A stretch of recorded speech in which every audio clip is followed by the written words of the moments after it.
Have you ever faced a situation that felt completely hopeless? A dream that died? A relationship that fell apart? Or a season in your life where you just felt spiritually dry and empty? It's a feeling we've all experienced, this sense of looking at something and thinking, it's over. There's no coming back from this. Today, we're going to dive into one of the most powerful and visual stories in the entire Bible. A story that speaks directly to those moments of utter despair. We're going to the Valley of Dry Bones in Ezekiel chapter 37. To really understand this vision, we need to know the context. Imagine being Ezekiel. Your home, your nation of Israel, has been conquered by Babylon. The temple, the very center of your faith and national identity, has been destroyed. Your people have been ripped from their land and forced into exile. They are scattered, defeated, and spiritually crushed. They felt like their story as a nation was finished. In their own words, they said, "Our bones are dried up and our hope is gone.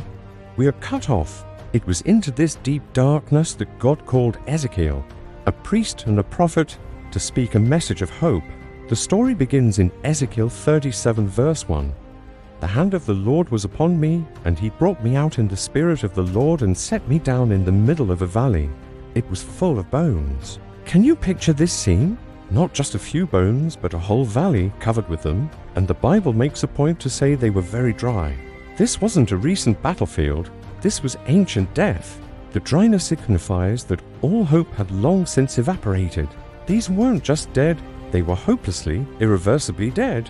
Then God asks Ezekiel a profound question, "Son of man, can these bones live?" Think about that. From a human perspective, the answer is an obvious no. Dry, scattered bones don't just get up and walk. But Ezekiel's answer is wise. He says, "Sovereign Lord, you alone know." He deflects the impossibility back to the God of all possibility. He acknowledges that if any life is to come from this, it won't be through human effort, but through divine power. This is where it gets incredible. God doesn't just say, "Watch this." He commands Ezekiel to participate. Prophesy to these bones and say to them, "Dry bones, hear the word of the Lord."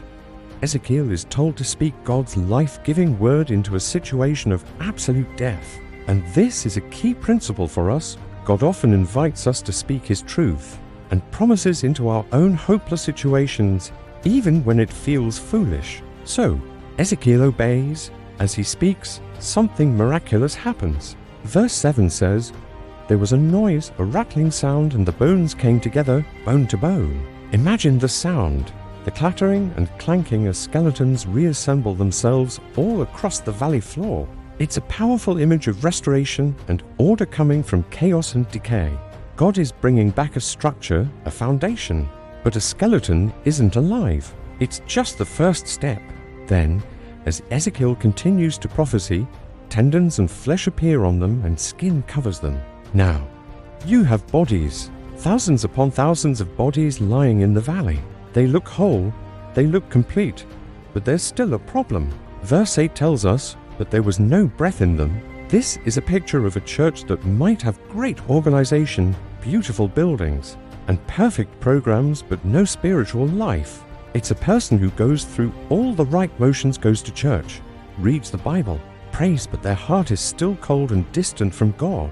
Form without power, a body without a soul. This is where the most crucial part of the vision happens. God gives a second command. Prophesy to the breath, prophesy, Son of man, and say to it. This is what the sovereign Lord says. "Come, breath, from the four winds and breathe into these slain, that they may live." The word for breath or spirit here is the Hebrew word ruach. It's the same word used in Genesis 2 when God breathed life into Adam. It's the Spirit of God. So Ezekiel prophesies again, and the Spirit of God sweeps through the valley, entering the bodies. And what happens next is breathtaking. They came to life and stood up on their feet, a vast army. Not a shuffling group of zombies, but a mighty, powerful army restored and ready for purpose. This demonstrates a vital truth. True spiritual life, true revival, is not just about getting our act together. It's about the very Spirit of God breathing his life into us. We can't organize a revival, we can only ask God to send it. God then explains the vision to Ezekiel. He says, "These bones are the people of Israel. Their feeling of being dried up and cut off was real.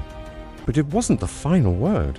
The vision was a promise that God would bring them back to their land, but more importantly, that He would put His Spirit in them and revive them spiritually. He says, "I will put my Spirit in you and you will live."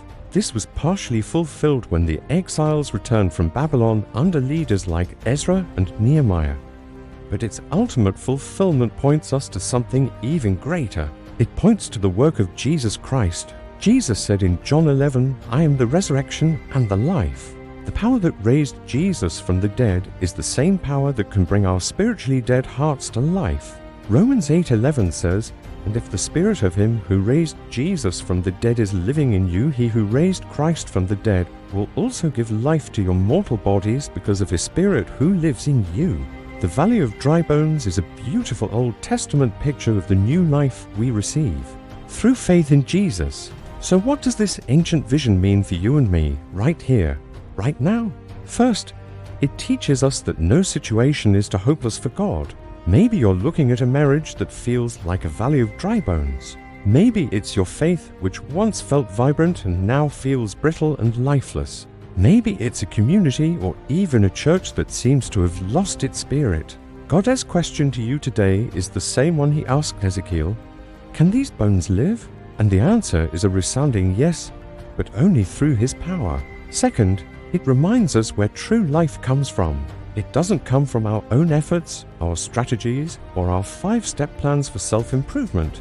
It comes from the Word of God and the Spirit of God working together. We have a part to play, just like Ezekiel did.